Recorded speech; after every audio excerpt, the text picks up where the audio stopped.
Political science core paper 12ର ଇସଲାମର ପାରମ୍ପରିକ ଉତ୍ଥାନ ଏବଂ ସମନ୍ୱୟବାଦ ବିଷୟରେ ପଢ଼ିବା। ଇସଲାମ ବୋଲେ କ'ଣ ଏବଂ ସମନ୍ୱୟବାଦ ବୋଲେ କ'ଣ ସେ ବିଷୟରେ କିଛି ଆଲୋଚନା କରିବା। ଏବେ ଆମେ ଦେଖିବା ଇସଲାମର ପାରମ୍ପରିକ ଉତ୍ଥାନ ବିଷୟରେ ଏବଂ ଇସଲାମର ଅର୍ଥ କ'ଣ।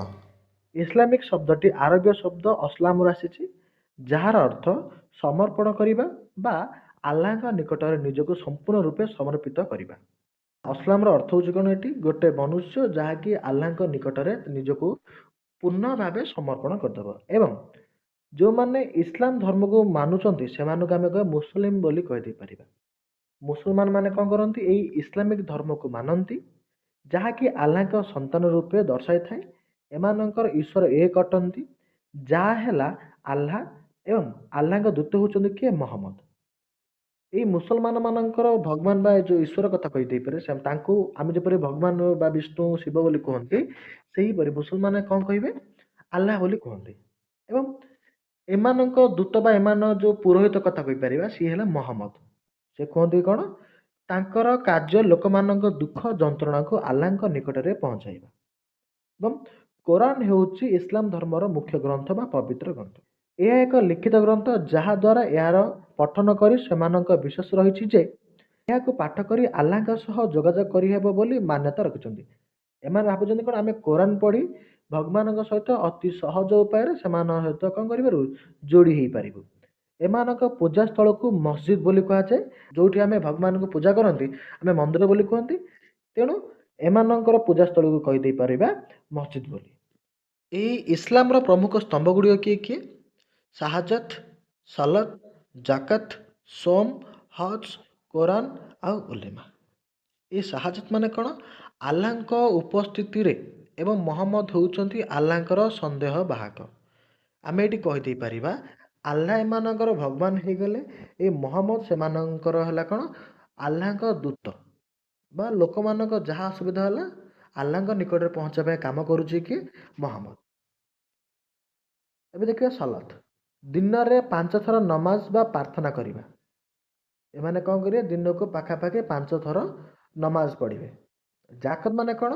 ଗରିବଙ୍କ କଲ୍ୟାଣ କରିବେ ଏବଂ ନିଜ ରୋଜଗାରର 2.5% ଦାନ କରିବେ। ଏଇଟା ଯାହା ପାଖେ ସକ୍ଷମ ସେଇଟା ସେ କରିବ, ହୁଏତ ଏଇଟା ନ କରିପାରେ। ସୋମ, ରମଜାନରେ ସୂର୍ଯ୍ୟୋଦୟ ଏବଂ ଚନ୍ଦ୍ରୋଦୟ ସମୟରେ ଖାଦ୍ୟ ଗ୍ରହଣ ଓ ଉପବାସ ରହିବ। ଯେପରି ଆମେ ଉପବାସ କରନ୍ତି, ଖାଦ୍ୟ ସମୟରେ ଆମେ କ'ଣ କରନ୍ତି? ଦିନରେ ଯାହା ଉପବାସ ରୁହନ୍ତି, ରାତି କେବଳ ଗୋଟେ ଥର ହିଁ ଖାଇଥାନ୍ତି। ଏଇଭଳି ଏମାନଙ୍କ ମଧ୍ୟ କ'ଣ ଅଛି? ରମଜାନ ସମୟରେ ସୂର୍ଯ୍ୟୋଦୟ ଏବଂ ଚନ୍ଦ୍ରୋଦୟ ସମୟରେ ହିଁ ଖାଦ୍ୟ ଗ୍ରହଣ କରିବେ। ଆଉ କ'ଣ କରିବେ? ଏମାନେ ଉପବାସ ରହିବେ। ଦେନ୍ କ'ଣ? ହଜ। ଜୀବନରେ ମକ୍କା ମଦିନା ବା ମକ୍କା ତୀର୍ଥ କରିବେ। ଆମେ ଯେପରି ଚାରିଧାମ ବୁଲିକି ଆସନ୍ତି, ସେମାନଙ୍କର ଏଇଟା ଆମର ତୀର୍ଥ କରିବା ପାଇଁ ହେଲେ ଏମାନେ କେଉଁଠି ଯାଆନ୍ତି? ମକ୍କା ମଦିନା ଯାଆନ୍ତି। ଆସିଲା କୋରାନ। କୋରାନରେ ଲିଖିତ ନୀତି ନିୟମ ଗୁଡ଼ିକୁ ବିଶ୍ୱାସ କରିବେ। ଯେପରି ଆମର ଗ୍ରନ୍ଥମାନେ ଯାହା ଯାହା ଲେଖା ହେଇଛି ସେଗୁଡ଼ା ଆମେ ବିଶ୍ୱାସ କରନ୍ତି, ଏମାନେ ତ କୋରାନରେ ଯାହା କିଛି ଲେଖା ହେଇଛି ଏମାନେ ବିଶ୍ୱାସ କରିବା ପାଇଁ ବାଧ୍ୟ। ମାନେ ତାକୁ ମଧ୍ୟ ବିଶ୍ୱାସ କରନ୍ତି। ଉଲେମା, ଏମାନେ ଧାର୍ମିକ କାର୍ଯ୍ୟରେ ପରିଚାଳନା କରିବେ। ଉଲେମା ମାନେ କ'ଣ? ଏମାନେ କ'ଣ କରନ୍ତି? ଧାର୍ମିକ କାର୍ଯ୍ୟରେ ପରିଚାଳନା କରନ୍ତି। ନିଜର ଯେତିକି ଧାର୍ମିକ କାର୍ଯ୍ୟ ଗୁଡ଼ା ରହିଲା ସେଥିରେ ଏମାନେ ହସ୍ତକ୍ଷେପ କରିବେ। ଏବେ ଦେଖିବା ଶିକ୍ଷକ ଏମାନେ କିପରି ଗୁରୁତ୍ୱ ଦିଅନ୍ତି। ଏମାନଙ୍କ ବିଶ୍ୱାସ ଯେ ଶିକ୍ଷା ଗ୍ରହଣ କରିବା ଦ୍ୱାରା ଜୀବନରେ ସନ୍ତୁଳନ ଆସିଥାଏ। ଏଇଟା ସତ କଥା ମଧ୍ୟ। ଯଦି ପାଠଶାଠ ଯଦି ନ ପଢ଼ିବା ବା ଶିକ୍ଷିତ ଟିକେ ନ ହେବା, ତାହେଲେ ଜୀବନରେ କ'ଣ ହେବ କି? ବହୁତ ଗୁଡ଼ିଏ ଅସୁବିଧା ହିଁ ଆସିବ। ଆମର ଜୀବନଟା କ'ଣ ଭଲ ଭାବରେ କଣ୍ଟ୍ରୋଲ ହେଇ ରହିପାରିବ ନାହିଁ। ଯାହାଦ୍ୱାରା ଜ୍ଞାନ ଏବଂ ଦାୟିତ୍ୱ ଆଦିରେ ସ୍ୱାବଲମ୍ବନଶୀଳ ହୋଇଥାନ୍ତି। ଯେକୌଣସି ବ୍ୟକ୍ତିର ଶିକ୍ଷା ବିନା ଜ୍ଞାନ କିମ୍ବା ଦାୟିତ୍ୱବୋଧ ଆସିପାରିବ ନାହିଁ। ତାଙ୍କ ମତରେ ଆଲ୍ଲାହ ହେଉଛନ୍ତି ନିରାଟ ସତ୍ୟ ଏବଂ ଜଗତର ସୃଷ୍ଟିକର୍ତ୍ତା। ଜ୍ଞାନ ଦ୍ୱାରା ଆଲ୍ଲାହଙ୍କ ନିକଟତର ହୋଇପାରିବା ଏବଂ ଶିକ୍ଷା ଦ୍ୱାରା ଜୀବନ, ଜ୍ଞାନ, ଧର୍ମ, ନ୍ୟାୟ ଆଦିର ସ୍ୱଚ୍ଛତାରେ ବୃଦ୍ଧି ହୋଇପାରିବ। ଯଦି ଆମ ପାଖରେ ଶିକ୍ଷା ଅଛି ତାହେଲେ ଆମ ଜୀବନ ଉନ୍ନତ ହୋଇପାରିବ ଏବଂ ଆମର ଜ୍ଞାନ ମଧ୍ୟ ବୃଦ୍ଧି ପାଇବ ଏବଂ ଧର୍ମ ଗୁଡ଼ାକ ଯେଉଁ ଅଛି, ଧର୍ମମାନଙ୍କର ଉପଯୁକ୍ତ ଧାରଣା ମଧ୍ୟ ଆମ ମନରେ ଆସିପାରିବ ଏବଂ ଉପଯୁକ୍ତ ନ୍ୟାୟ ବା କୌଣସି କର୍ମକ୍ଷେତ୍ରକୁ ଯିବା ସମୟରେ କେଉଁଟା ନ୍ୟାୟ କେଉଁଟା ଅନ୍ୟାୟ ସେହି ବିଷୟରେ ଆମେ ବୁଝିପାରିବା। ଏବେ ଦେଖିବା କ'ଣ? ସାଇକ୍ରେଟିକ୍ ବା ସମନ୍ୱୟବାଦର ଅର୍ଥ। ସମନ୍ୱୟବାଦ ହେଲେ କ'ଣ? ସମନ୍ୱୟର ଅର୍ଥ ହେଉଛି ଭିନ୍ନ ଭିନ୍ନ ଧର୍ମ, ସଂସ୍କୃତି, ଭାବଧାରା ଓ ଚିନ୍ତାଧାରାକୁ ଏକତ୍ର କରିବା। ସମନ୍ୱୟ ବିଭିନ୍ନ ପ୍ରକାର ଚିନ୍ତାଧାରା ଗୁଡ଼ାକ ଯେଉଁ ଲୋକମାନଙ୍କ ପାଖରେ ଅଛି ବା ଲୋକମାନଙ୍କ ପାଖରେ ବିଭିନ୍ନ ପ୍ରକାର ଧର୍ମ ଅଛି ସଂସ୍କୃତି ଅଛି ସେଗୁଡ଼ିକୁ କ'ଣ କରିବା ଗୋଟିଏ ଜାଗାରେ ଠୁଳ କରିବା ବା ସେଗୁଡ଼ାକୁ ଆଣିକି କ'ଣ କରିବା ଆମେ ଏକତ୍ରିତ କରିବା। ଭାରତୀୟ ସମାଜ ଥିବା ସମସ୍ତ ଧର୍ମ ଯଥା ହିନ୍ଦୁ ମୁସଲମାନ ଶିଖ ବୌଦ୍ଧ ଏବଂ ଖ୍ରୀଷ୍ଟିଆନ ଆଦି ଧର୍ମ ସଂସ୍କୃତିର ଉତ୍ତମ ଦିଗକୁ ସମନ୍ୱୟ କରି ଏକ ସାଧାରଣ ଓ ସାର୍ବଜନୀନ ରାଜନୈତିକ ଭାବଧାରାରେ ସୃଷ୍ଟିକୁ ବୁଝାଇଥାଏ। ଏହାର ମୂଳ ଭିତ୍ତି ହେଉଛି ବିଭିନ୍ନତାର ଏକତା ସମ ଧର୍ମ ପ୍ରତି ସମାନ ଏକ ପ୍ରକାର ରହିବା ଆବଶ୍ୟକ। ଏ ସମନ୍ୱୟବାଦ କ'ଣ କରେ ପ୍ରତ୍ୟେକ ଲୋକମାନଙ୍କୁ ଏକଜୁଟ କରିବାକୁ ଚେଷ୍ଟା କରିଥାଏ ଏବଂ ଯେଉଁ କୌଣସି ବ୍ୟକ୍ତି ମନରେ ଯେଉଁ ଗଣ୍ଡଗୋଳ କରିବା ପାଇଁ ଥିବ ଯେପରିକି ଧର୍ମକୁ ନେଇକି ଲୋକମାନେ ଯୁଦ୍ଧ କରିଥାନ୍ତି ଯେପରିକି ମୁଁ ମୁସଲମାନ ତୁ ହିନ୍ଦୁ ଦେନ୍ ତାପରେ ତୁ ଶିଖ ଏଇମାନଙ୍କ ମଧ୍ୟରେ ଯେଉଁ ଗଣ୍ଡଗୋଳ ରହିଛି ଏହାକୁ ସେ ବନ୍ଦ କରିଦେଇଥାଏ। ଦେଖ ଏହାର ମୁଖ୍ୟ ଉଦାହରଣ କିଏ ଅଛି ଭକ୍ତି ଆନ୍ଦୋଳନ ଆଉ ସୁଫି ଆନ୍ଦୋଳନ। ଭକ୍ତି ଆନ୍ଦୋଳନ ମାନେ କ'ଣ ଦେଖ ଭକ୍ତିର ଅର୍ଥ ହେଲା ଭଗବାନଙ୍କ ପ୍ରତି ନିର୍ଲୋଭ ପ୍ରେମ ଓ ସମର୍ପଣ। ଭକ୍ତି ମାନେ ଭଗବାନଙ୍କୁ ଏତେ ଭକ୍ତି କର ଯେ କୌଣସି ସ୍ୱାର୍ଥ ରଖିବ ନାହିଁ ତା ସହିତ ନିଜକୁ ଭଗବାନ ପାଖରେ ସମର୍ପଣ କରିଦେବା। ଯେପରି ଆମେ କହିଦେଇପାରିବା ରାମାନନ୍ଦ ସେ କ'ଣ ରାମଙ୍କ ଭକ୍ତ ଥିଲେ। କବୀର କ'ଣ ଥିଲେ ସେ ହିନ୍ଦୁ ଓ ମୁସଲମାନ ଉଭୟ ମାନୁଥିଲେ। ଗୁରୁ ନାନକ ଶିଖ ଧର୍ମର ପ୍ରତିଷ୍ଠାତା ଥିଲେ ଏବଂ ତୁଳସୀ ଦାସ କ'ଣ ଥିଲେ ରାମଚରିତ ମାନସ ଲେଖିଥିଲେ। ଆଉ କ'ଣ ସେ ରାମଙ୍କର ମଧ୍ୟ ଭକ୍ତ ଥିଲେ। ମୀରାବାଇ କ'ଣ ଥିଲେ କୃଷ୍ଣଙ୍କ ଭକ୍ତ ଥିଲେ। ଏବଂ ଭାରତର ସପ୍ତମ ଶତାବ୍ଦୀରୁ 17ତମ ଶତାବ୍ଦୀ ପର୍ଯ୍ୟନ୍ତ ଭକ୍ତି ଆନ୍ଦୋଳନ ବ୍ୟାପକ ଭାବରେ ଚାଲିଥିଲା।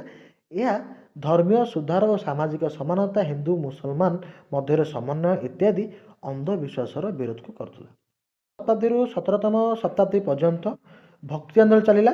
ଏଥିରେ କ'ଣ କ'ଣ ହୋଇଥିଲା ଧର୍ମୀୟ ସୁଧାର ମାନେ ଧର୍ମ ବିଷୟରେ ଯେଉଁ ଅସୁବିଧା ଗୁଡ଼ାକ ଥିଲା ତାକୁ ସୁଧାରୁଥିଲା ଏବଂ ସାମାଜିକ ସମାନତା ଲୋକମାନଙ୍କ ମଧ୍ୟରେ ଯେଉଁ ଅସମାନ ଥିଲା ଯେପରିକି ତୁ ଉଚ୍ଚ ନିଚ ଏବଂ ଏଇ ଜାତିଟା ବଡ଼ ସେ ଜାତିଟା ଛୋଟ ସେଇଭଳି ଜିନିଷ ହିନ୍ଦୁ ମୁସଲିମମାନଙ୍କ ମଧ୍ୟରେ କୌଣସି ଭେଦଭାବ ସୃଷ୍ଟି ନ କରି ସେମାନଙ୍କୁ ମିଶାଇବା ପାଇଁ ଚେଷ୍ଟା କରୁଥିଲା।